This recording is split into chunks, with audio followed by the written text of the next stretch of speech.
Let us begin the Dhamma talk by first paying homage to the Buddha. And most of you can recite Namo Tassa, I believe. So, Namo Tassa Bhagavato Arahato Samma Sambuddhassa. Namo Tassa Bhagavato Arahato Samma Sambuddhassa. Namo Tassa Bhagavato Arahato Samma Sambuddhassa.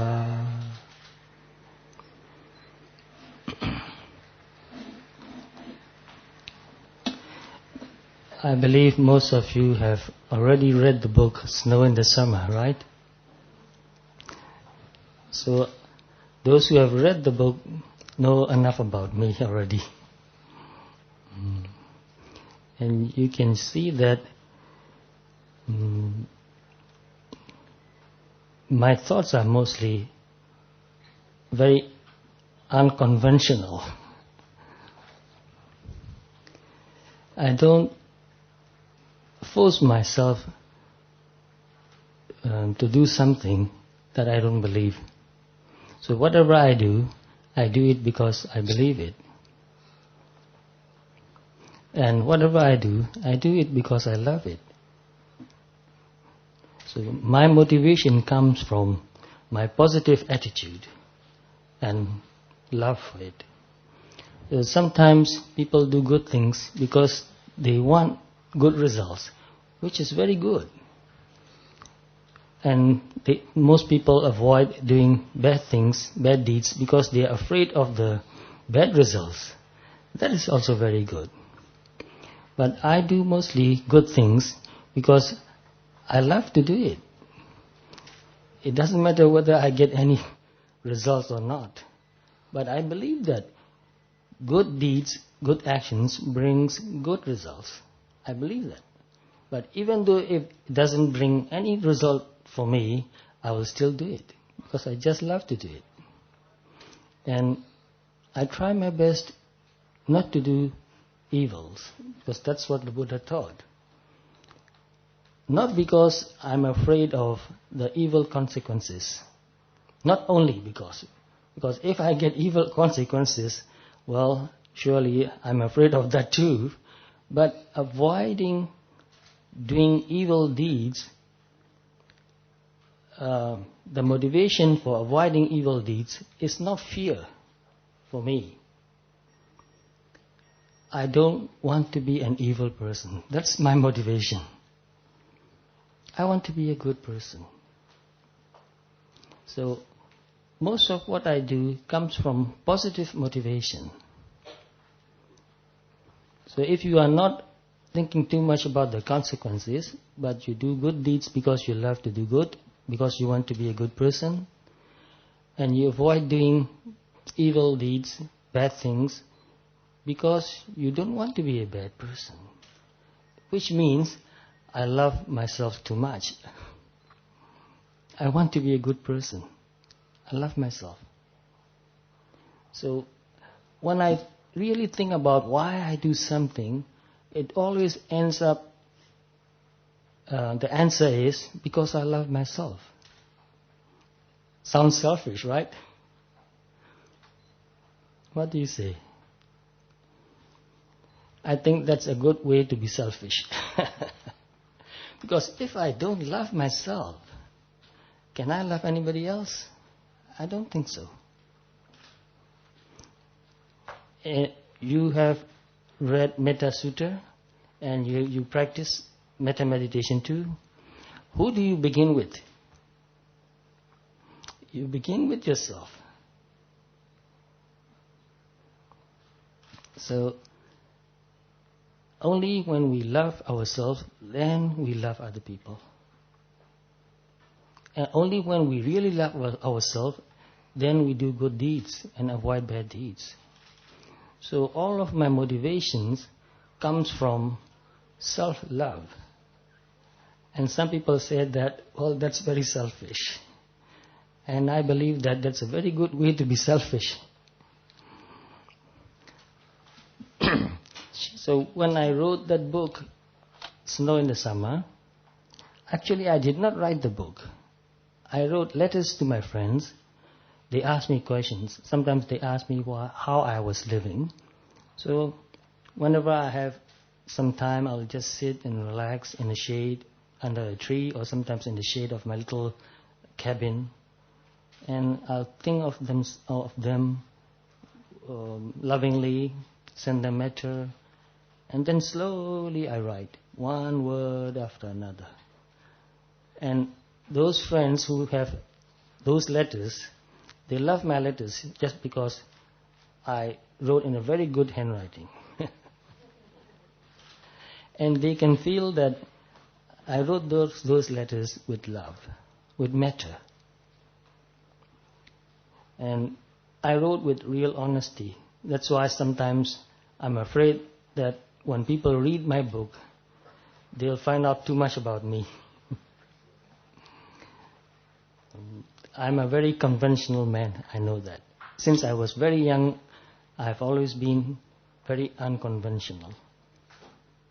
I don't follow anybody's demand. And I don't like people giving me too much incentives to do good things. For example, sometimes my parents told me that if you pass the exam with good grades, we'll give you presents. I said, I don't want the present. If you give me the present, I won't study anymore.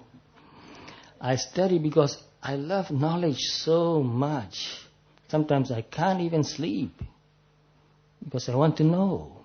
So that is my strongest motivation. And I wrote about that in this book, Snow in the Summer. My strongest motivation in my life is love of knowledge. I want to know. And I really want to test whether something is true or not. So I studied engineering, and I learned I studied science and engineering. I learned how scientists think. I don't try to remember their theories and formulas only, but I try to find out how scientists think. I think that's what students need to learn, how to think like a scientist. That is education, not remembering all the formulas and theories. So since I was very young, I questioned everything and everybody. Sometimes my parents and my teachers got very upset because I questioned too much. I asked too many questions and they could not answer the questions. So this DMG books, I have already published one of my books, but actually one book in 2 languages, in English and also in Thai translation. And we are planning to publish another book. I want to call it My Mind is My Friend. And I'm going to give you the gist of the idea of that book. And this is also an unconventional idea, because I am more interested in unconventional ideas, I think. I like to read books. Since I was about 10 years, I started reading books from the libraries. And because I read books from the libraries, I get to read all kinds of books. And I was exposed to many different kinds of ideas in religions and philosophies and psychology, history, culture. Very interesting. I was stimulated by many different ideas. And because I read so many books, many times I have very conflicting ideas in my mind. I cannot decide which one is good or which one is bad, which is right or which is wrong. So it took me a long, long time to decide what is right and what is wrong. What is conventional, what is not conventional. And I think that keeps me awake all the time. I challenge myself all the time. So that book is based on a poem. I call it a poem. It was written by a Japanese samurai, very unconventional. How can a samurai write a Dharma poem? You may ask. But please be patient. You can find different versions of the same poem if you search in the internet. This is the simplest version, and I like it very much because it is very simple. Because it is written as a poem, it uses many metaphors and images. And poems have very few words, but the meaning is very deep. You need to take a long time. You need to read it again and again and mold over into your mind and leave it for a while and then read it again and think about it again. So at first, when I first got this poem, even the first verse made me think a lot. And many times I thought, I don't like it. But it is very strange. When you don't like something, it's very hard to forget it. For me, at least, it is true. I keep thinking about the same poem, and then I will pick up again. I pick up again and read it again, and I got more interested. So after I've read that poem many times and thought about it for a long, long time, I was so excited of the meaning that I wanted to talk about it. So I talk about this poem many, many times already. Are you interested now already? It's very thought-provoking. I'll read you the first line. The first line is, I have no parents. No parents. Impossible. That's why it is very interesting. Now I'm going to read the second line. The first line is, I have no parents. The second line is, I make the heavens and earth my parents. I make the heavens and earth my parents. What does that mean? I have no parents. I make the heavens and earth my parents. So now you have heard the poem, the first verse. Can you forget it? No. That's how it is powerful. That's a very powerful poem because you cannot forget it. You may like it or you may not like it, but you will not forget it. So what does heavens and earth means? Heavens and earth means the whole universe. Taken together, it means the whole universe. It means nature. And in Chinese culture also, they talk of heavens and earth as nature. So heavens and earth created everything. So when I thought about it, I thought, well, heavens and earth, it's the whole universe. It's nature. So nature has given birth to us. Is that wrong or right? It's right. The whole universe gave birth to me. Not only my parents. My parents themselves cannot do that. My parents are themselves children of the whole universe. The whole universe and nature, and I kept thinking about it. In Burmese, we have a saying that, I will say that in Burmese language. Kanda Ami, Kanda Apa. Ami means mother. Apa means father. Ka means karma. Karma means deeds, your thoughts, what you think, what you say, and what you do, all that is karma. All your deeds are your father. Only your deeds are your father. And all your deeds are your mother. So we are children of our own karma. Oh, very interesting. So to get this life, of course our parents contributed their part, but our parents are not the sufficient cause.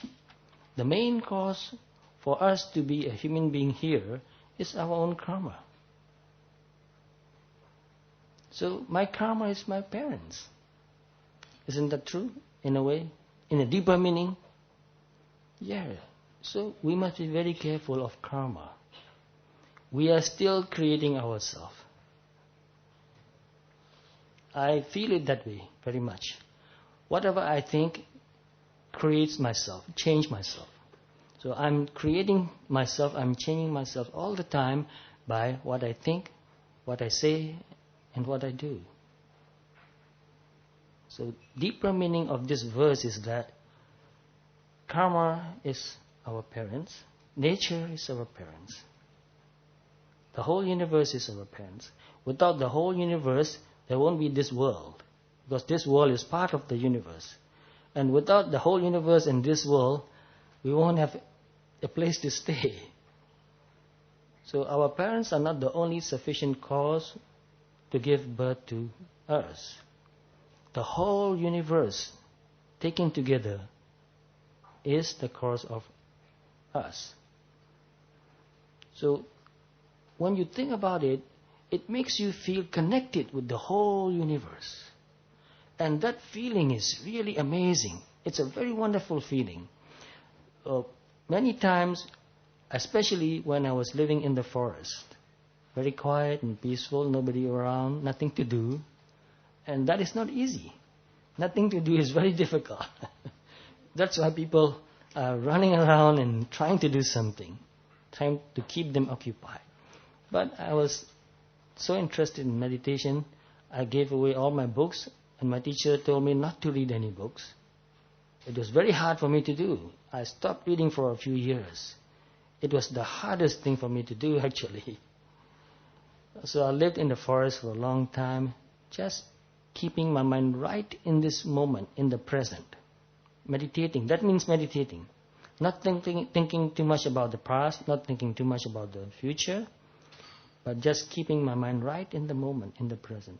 Paying attention to what I see, what I hear, what I think, what I feel. Sometimes not thinking much, just paying attention, just knowing what is happening. So the mind becomes almost empty and calm. Empty doesn't mean it has no content. Empty of thought only, but it was very calm and quiet and peaceful. The mind was full of calmness and peacefulness. And I felt very free too, because when you don't think too much, you feel free. It's the thought that makes you bound. So once you stop thinking, you can feel that your mind expands. It becomes free. So sometimes I was doing walking meditation in the forest, and the night was moonlit night with a lot of stars, very clear sky. And my mind was very calm. I was meditating while walking. And when you get right in the middle, right in the moment, you even forget about yourself. You are not thinking about yourself anymore. And then suddenly I felt like I'm connected with the whole universe. I was not living on the world, I was living in the universe. I felt connected with even trees and birds and animals, everybody, all the stars and the moon also. So that feeling was a very powerful experience in my life, to feel connected with the whole universe. These days, people become more and more isolated. They don't feel connected. Not even with their family members. Some people I know, they don't feel connected even with their family members. They don't feel it anymore. They feel so isolated and alone. They feel very, very lonely. But when you get into this feeling of connected with the whole universe, you don't feel lonely anymore. So I was living in the forest alone, with nothing, no possession, nobody to talk with, not even a book to read. But I did not feel lonely. I found out something very powerful and meaningful to me. I never feel lonely anymore. So once you feel connected with everything and everybody, your loneliness disappears. So then I remember that loneliness doesn't mean there is nobody around you. Loneliness means you don't feel connected. You may be alone, far away, with nobody to talk to, but if you feel connected, you don't feel lonely. So to overcome loneliness, most people just go around and look for somebody to be with. They get attached to somebody, they want to hold on to the person, stay with me, don't go away, don't leave me. Even when they leave for a few hours or for a few days, they become very agitated and restless and feel very lonely. They will call on the phone, "Where are you? When are you coming? I feel so lonely." So remember, why are people feeling so lonely these days? The more people there are, the more lonely they feel. So how can you overcome loneliness? First, learn to meditate, to live in the moment. By living like that, your mind becomes calm and peaceful and quiet and strong, very strong. Mindfulness makes you very strong. You will develop inner strength. So the first verse, "I have no parents, I make the heavens and earth my parents," is very deep and profound the more you think about it. And another one, "I have no home." I believe everybody, all of you, everybody has a home. At least a roof and walls and a floor. That's a home at least.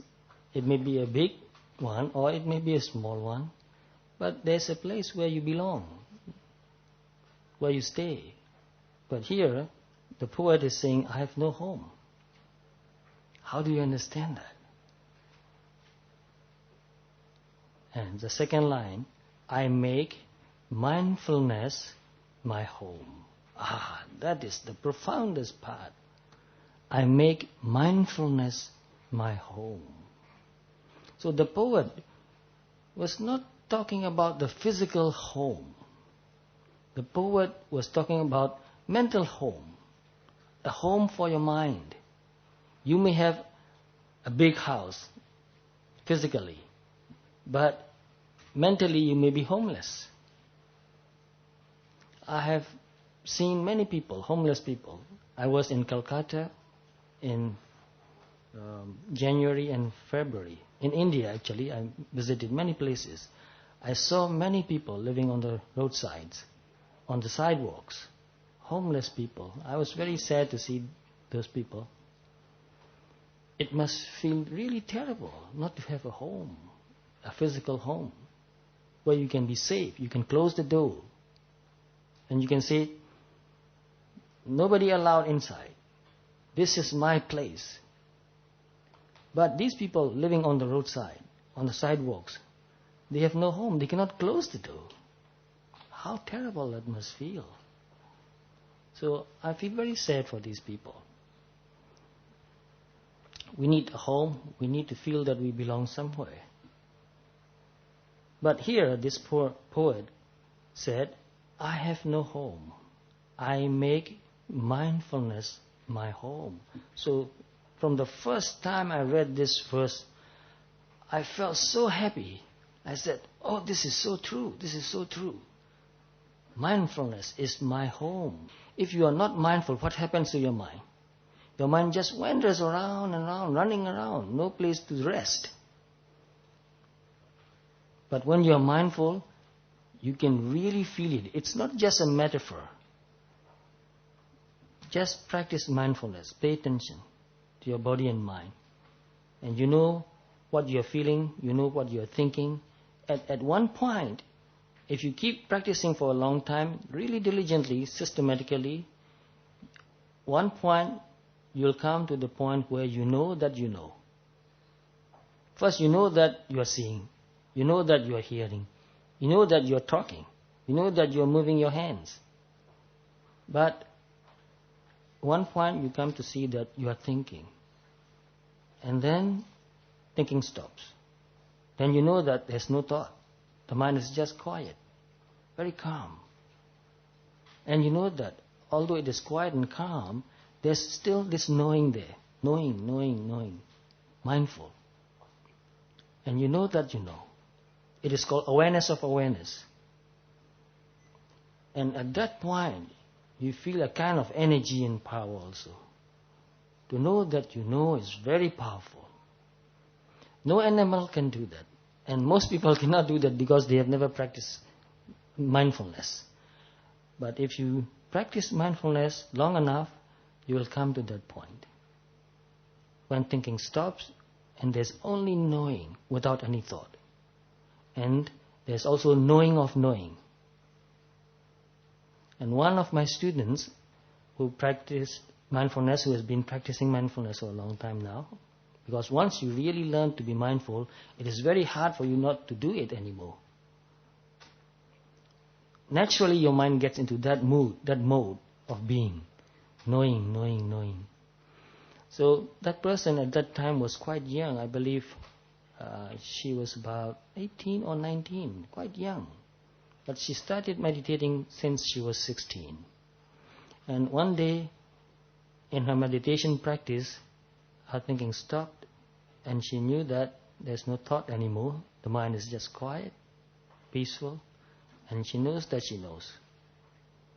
And then after that, she came to me and she said, I had a very wonderful meditation experience today. I said, I never really encourage her to meditate. I just talk about how wonderful it is to be mindful, how unique it is to be aware. No animal can do that. It is unique human quality to be mindful, to know. It's a unique human quality. And when you practice mindfulness, you become more calm and peaceful. You become lively. You become alive. When you are not mindful, you are dull. You are absent-minded. But when you are mindful, you are present. She came and she said, I was meditating, and at first I was paying attention to breathing. So I knew that breathing in and breathing out, the air rushing in and rushing out, the coming air was cool, and the air going out was warm. And then I noticed that my mind was thinking of something else, and I was aware of the thought. And then after that, thinking stopped. And then my mind was very calm and quiet. And then I knew that I knew. I knew that I knew. I was aware that I was aware. Then she said, at that moment, I felt that I have become a real human being. This is not my word. This is not my sentence. I never thought that way. Although I practiced mindfulness and I had very wonderful experiences too, I never felt it that way. But this young lady, she came to this point and she knew that she knew. And she told me that at that moment I felt that I had become a full human being. How wonderful it is to feel that way. So I said, oh, this is something really wonderful, so beautiful also. To feel that you have become a full human being. That means that you were not a full human being before that. Then I thought, that must be really true. That must be a very powerful experience. So when you are mindful, your mind is at home. You feel safe and secure. You feel dignified. You feel very strong too. Just like people with a very strong home, well-built home, you live in your home, you're secure, you're safe, you feel dignified. But look at those people who have no home, living on roadsides. They don't feel secure, they don't feel safe, they have no dignity, people don't respect them, and it must be very difficult for them to have self-respect even. I'm not sure whether they have self-respect or not, I cannot know, but it must be very difficult to feel self-respect if you are living on the sidewalk. So, in the same way, when your mind is mindful, then your mind is at home. Then you have real dignity. You really have self-respect. Your mind is calm and quiet. Your mind is strong. So when I read this verse, I thought, oh, this is so beautiful and powerful. I have no home. I make mindfulness my home. Another verse, I have no life or death. Another shocking idea, right? How can that be? I make the tides of breathing my life and death. So, conventionally speaking, we were born once, a long time ago maybe. I was born in 1947 August the 5th, Tuesday. I remember that because my mother told me. I did not know I was born on that day, but my mother told me. It must be true. I cannot prove it, I don't know. And I will die someday, probably a long, long time from now. I hope so, because I want to live a long life. Because life is so precious, especially when you know what is right and what is wrong, what is proper and what is not proper, what is good and what is bad. When you're living a good life, you should try to live a long life too. This is true conventionally. Everybody knows that. We have a life and we will die. But this poet is saying, I have no life or death. I make the tides of breathing my life and death. You will understand only when you meditate. When you meditate, you live right in the present moment. And you stop thinking. When you are really mindful, you are not thinking anymore. Because you can only think about the past or the future. You can never think about the present. The present is so short that there's no time to think about it. The moment you think about it, you're already thinking about the past. It is impossible to think about the present. And when you meditate, you pay attention to whatever is happening right in this moment. For example, you pay attention to breathing. First, you think that you are breathing in. You think that you know the whole thing from the beginning to the end. And you breathe out. You know that you feel that you know a big breath, a whole breath. But when you get closer and closer, you'll find that even in this breathing in one process, there are many small bits and pieces of awareness, of processes. So the more mindful you become, the shorter the present becomes. And when you can pay attention to whatever is happening right now, you can see that something arises right now and it's gone. It was not there before, it is not there after that. So the more mindful you become, the more you see that whatever you pay attention to, it arises at that moment and it passes away immediately. Very short. And that is life and death. Life and death is so short. What we ordinarily know as a birthday and a long life and death is an idea that we create in our mind. It's a conventional life and death. But the real life and death, the ultimate life and death, is happening every moment. Something is arising and passing away. Right now, right now, right now, right now. It's very short. So, only a meditator knows that death is very near. Most people think that, oh, I'm so healthy, I can live a long, long life. Probably. You can predict that. You go to a life insurance company, they'll ask you how old you are and whether you have any diseases, and they'll calculate. They'll think that this person is going to live a long, long life, therefore we'll make much profit. That's how they calculate. But if you are old and you have diseases, they'll think this person is going to die soon. So this is conventional thinking. But even though we are healthy, we don't know when we will die. Maybe by accidents. Many people die every day by accidents. Healthy people die. So the real life and death is happening every moment. Therefore, this verse is also very profound, and only if you are a good meditator and have experienced every phenomenon in this moment arising and passing away, you will understand what death really means, what life really means too, in the same way. And another verse, because there are many other verses, I think I don't have that much time. I have no divine power. So People want power. Many different kinds of power there. And even meditators, sometimes they want psychic power. But this poet is saying that I have no divine power, no supernatural power. I make honesty my divine power.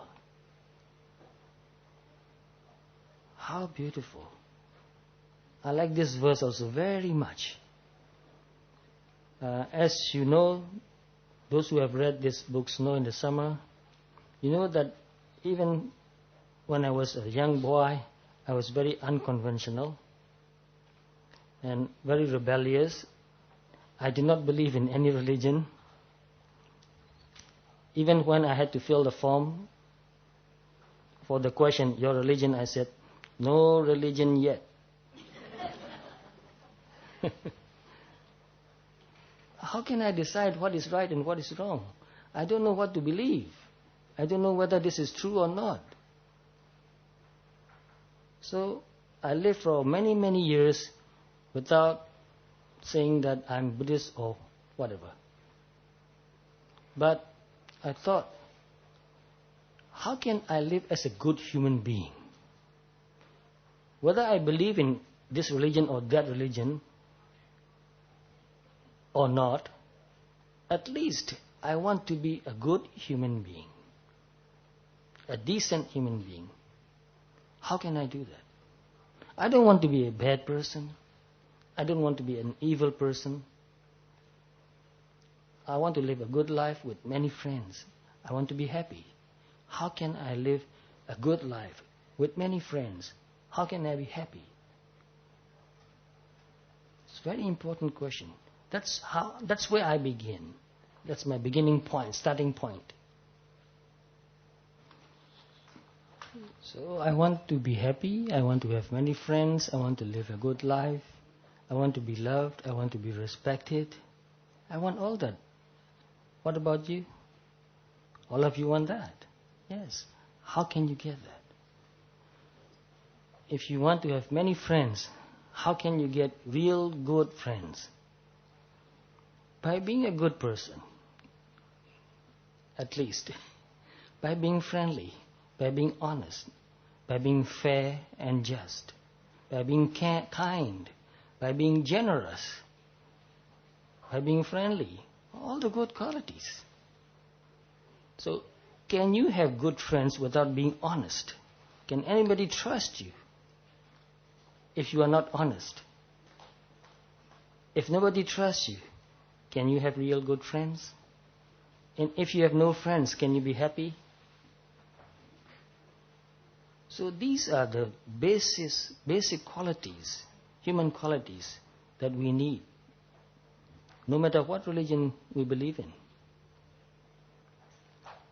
Most of you must have heard that honesty is the best policy.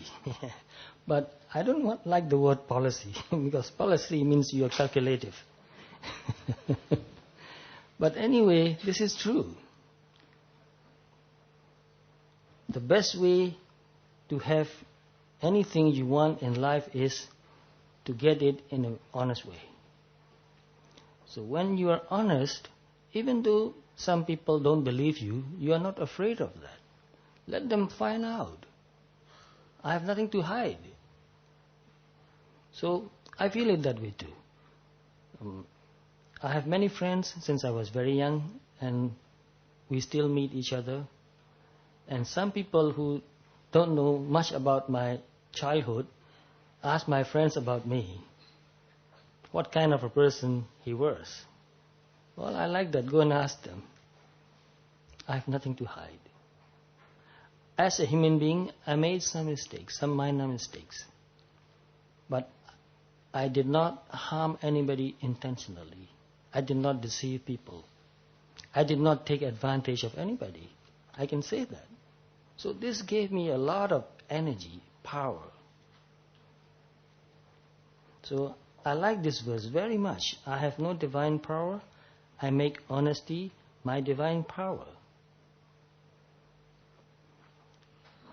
In Metta Sutta, All of you know Metta Sutta. Buddha talk about the qualities of a meditator. And one of the qualities is, in Pali, ujucha, suhujucha. You know that. Thank you very much. It means to be straight. Uju means straight, not crooked. And suhuju means very straight. The same word, but with more emphasis. So why? Why did Buddha emphasize that? Sometimes we are honest with other people, but we are dishonest with ourselves too. Sometimes it can happen.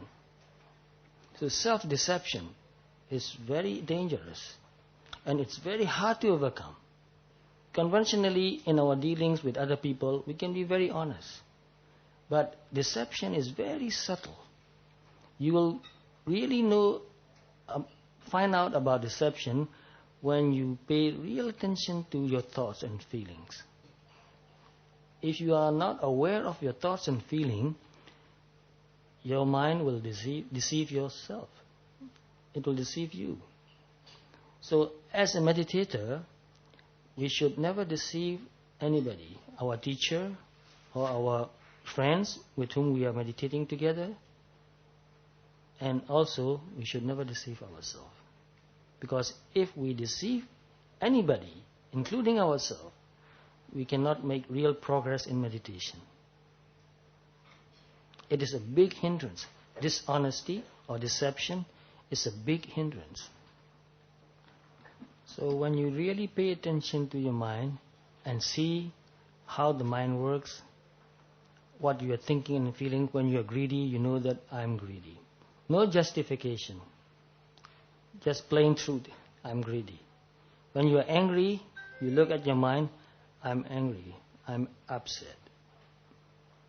No justification, why or this or that. Just plain truth.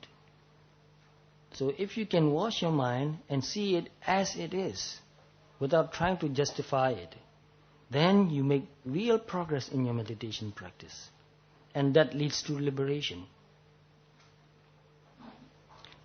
Some people are really afraid of finding out who they really are. And when I talk about mindfulness meditation and mindfulness of thoughts and feelings and emotions, one of my friends told me that when I really wash my mind, all I see is how bad I am.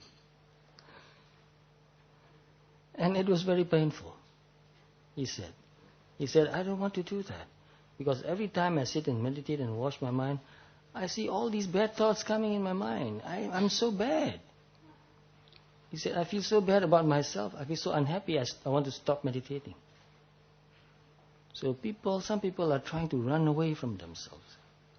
But no matter how much you try to run away, you can never escape from yourself. There's no way you can escape from yourself. So no matter what you are thinking or feeling, no matter how bad your thoughts or feelings may be, just face the truth with honesty and courage. It needs a lot of courage to really look at yourself and see that this is me. Go and look in the mirror and say, this is me. Once we have really seen the truth about ourselves and face it and accept it, then we can learn from it and go over it. This is the only way.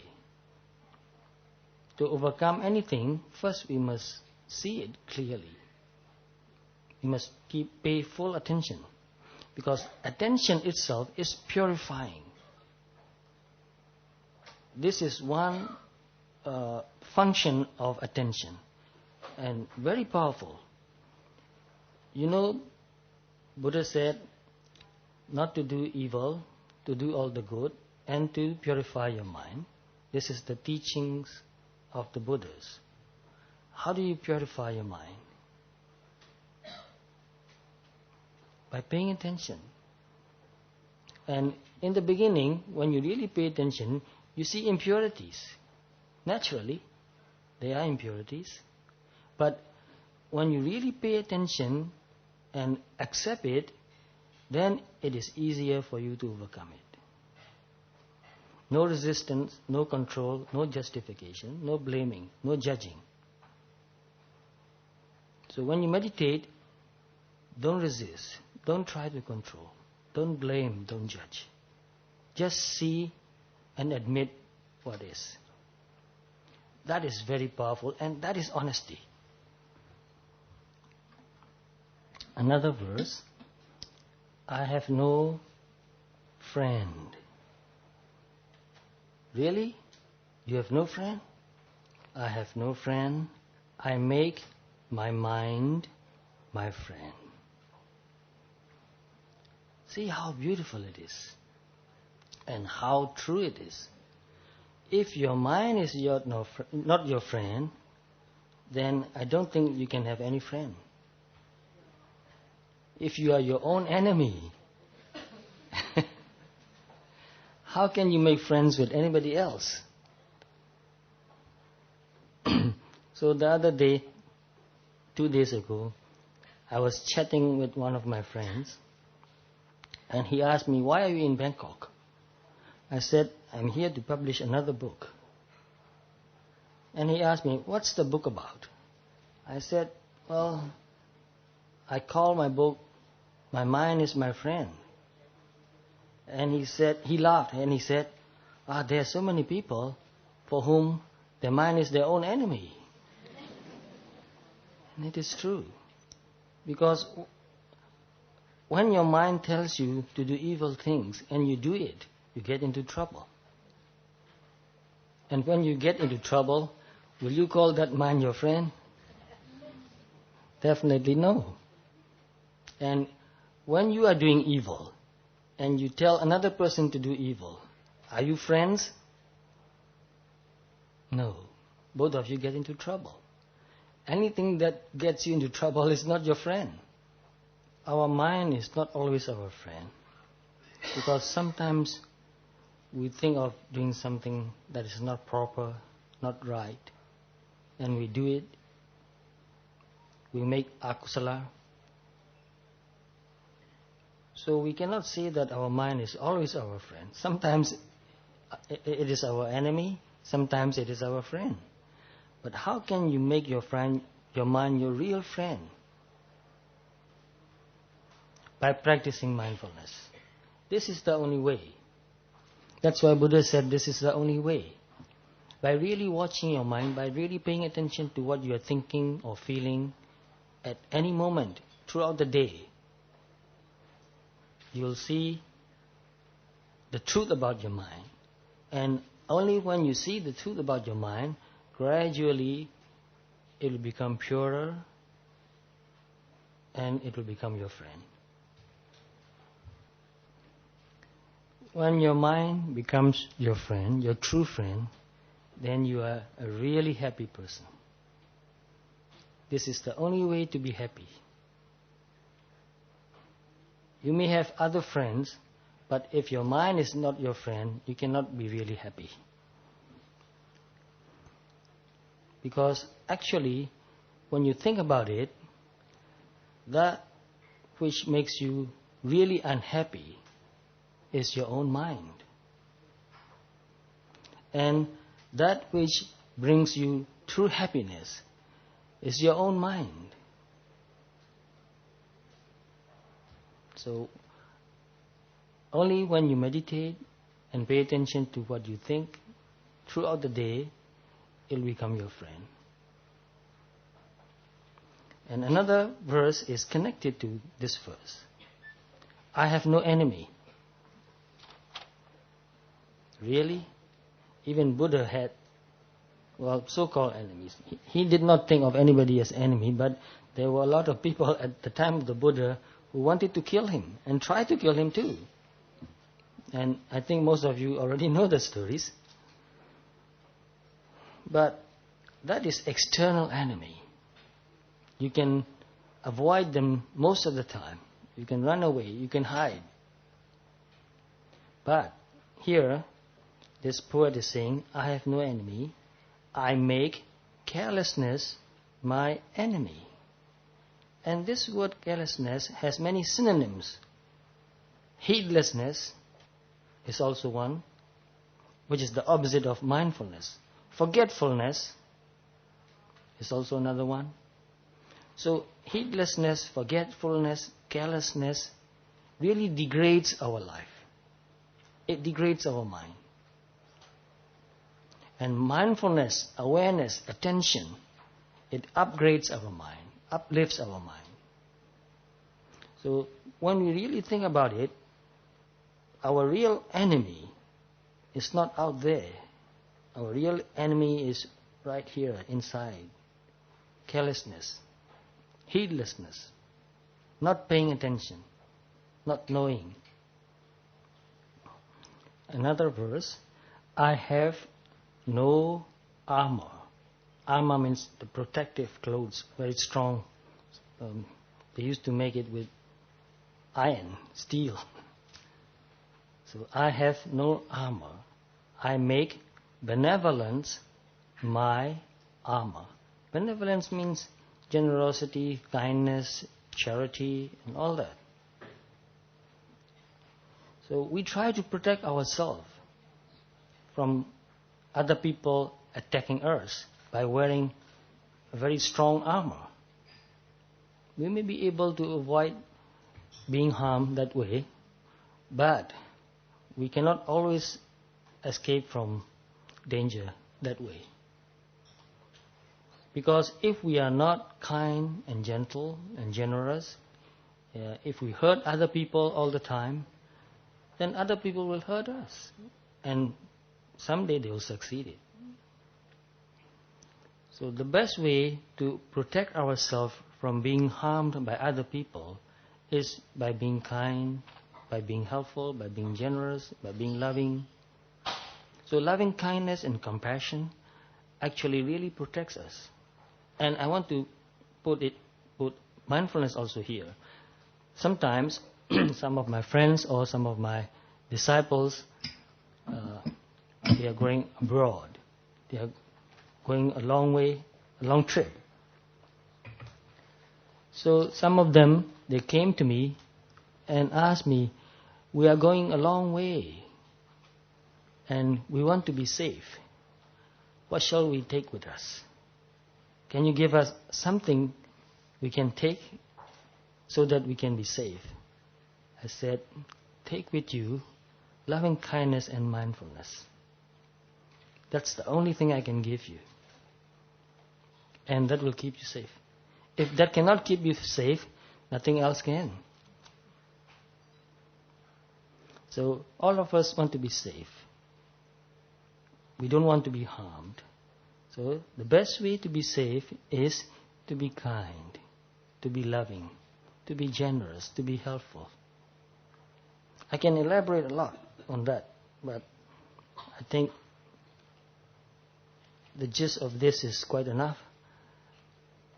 The more I think about it, the more ideas come in my mind, and I want you to do the same thing. Another verse, I have no castle.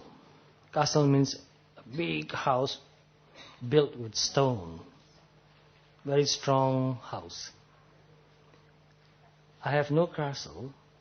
I make immovable mind my castle. Immovable mind. That means samadhi. Samadhi is immovable mind. And when you have sati also, when sati becomes really strong, it becomes something like samadhi. Very similar. So sati and samadhi makes your mind really strong.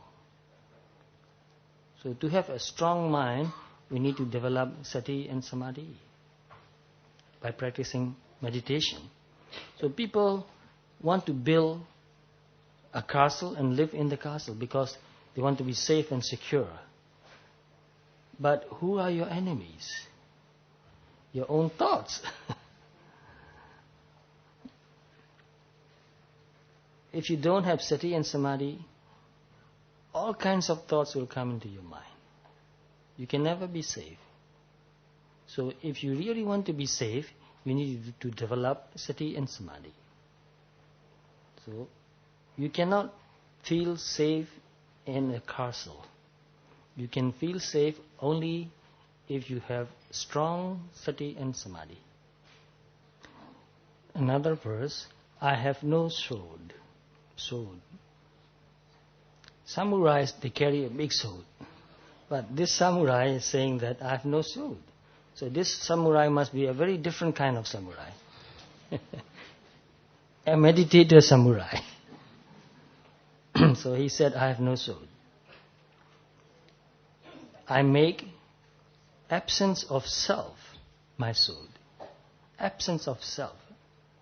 No atta. People carry swords because they want other people to be afraid of them. Or if another person come and attack them, they will use the sword to attack another person to protect themselves. But no matter how many swords you carry, no matter how much you protect yourself, you'll be attacked, and someday they'll succeed and you'll be killed. So we can never feel safe as long as we have big ego. People carry sword and they feel that if they are carrying a sword or even a gun, they feel powerful. They feel protected. But as long as you have big ego, you're always afraid. And that makes me remember and think about something I've read in the Pali literature. Wow, I must contradict myself now. Buddha said there are two persons who are not afraid of anything. One person is a person with big ego. So, you see, I've contradicted myself already. Another person is a person with no ego.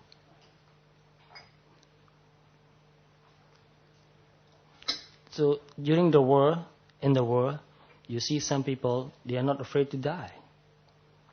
I've seen some movies about Second World War where the Japanese fighter pilots, they dive down on the American warship.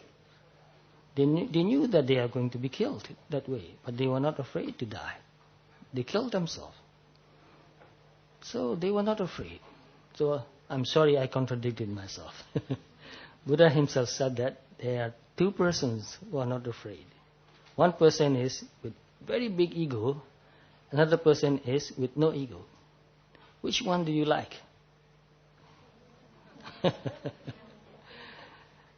So, I make absence of self my sword.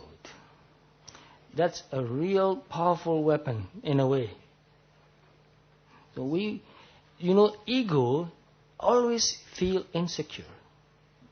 Ego is always trying to prove itself. People who practice vipassana meditation, when they develop real good mindfulness, they see that there's only physical process and mental process going on. Only process. No person. No being. No ego. No self. This is a little difficult to understand. But if you really practice vipassana meditation, you'll see it for yourself. Because all nature is always process. Nothing else. Nothing more than that. So when you see for yourself that there's only natural processes going on, there's no self, no ego, then you don't feel so afraid of it anymore. Some people, when they really develop vipassana insights, are not even afraid to die. They die very calmly, quietly, peacefully, meditating. Some of them died meditating. I know some people like that, and I want to do that too. So, if we really want to live a good life and feel safe and die with no fear, what is the best thing we can do? Mindfulness, right. To live mindfully and to die mindfully. That's the main point I want to talk about today. And I think I've really covered all the points clearly. So I'm trying my best to live a good life. As a human being, I'm not perfect, like everybody else. But mostly, I feel very happy about my life. I've learned how to meditate. Not only once, I think at least 3 times in my life, I got very close to death. Once, I thought I was really dying. And my friends also thought that I was dying. So I gave up hope, and they also gave up hope. Then I thought, at least I want to die mindfully. And I meditated. And because of that, my mind became very calm, and after a while, I thought I fell asleep. But my friends thought that I was unconscious. Then I woke up, I was feeling really good, and I recovered. I think it was mindfulness that saved my life. And from that time, I found out how to die. But I want to go on living. So I also found out how to live. And how to die and how to live are the same. Live mindfully and die mindfully. So that's the end of my talk. And I'm very happy to be here today. And I thank Kondanai here very much for making this happen. Actually, I was feeling not well yesterday. And I was really worrying. Can I really go there and give a long talk for 2 hours? I don't know how long I took. But I thought, it's okay, I will go anyway. And I sat here, I was not really feeling well, but I am feeling really well now. So I thank all of you very much. Sadhu, sadhu, sadhu.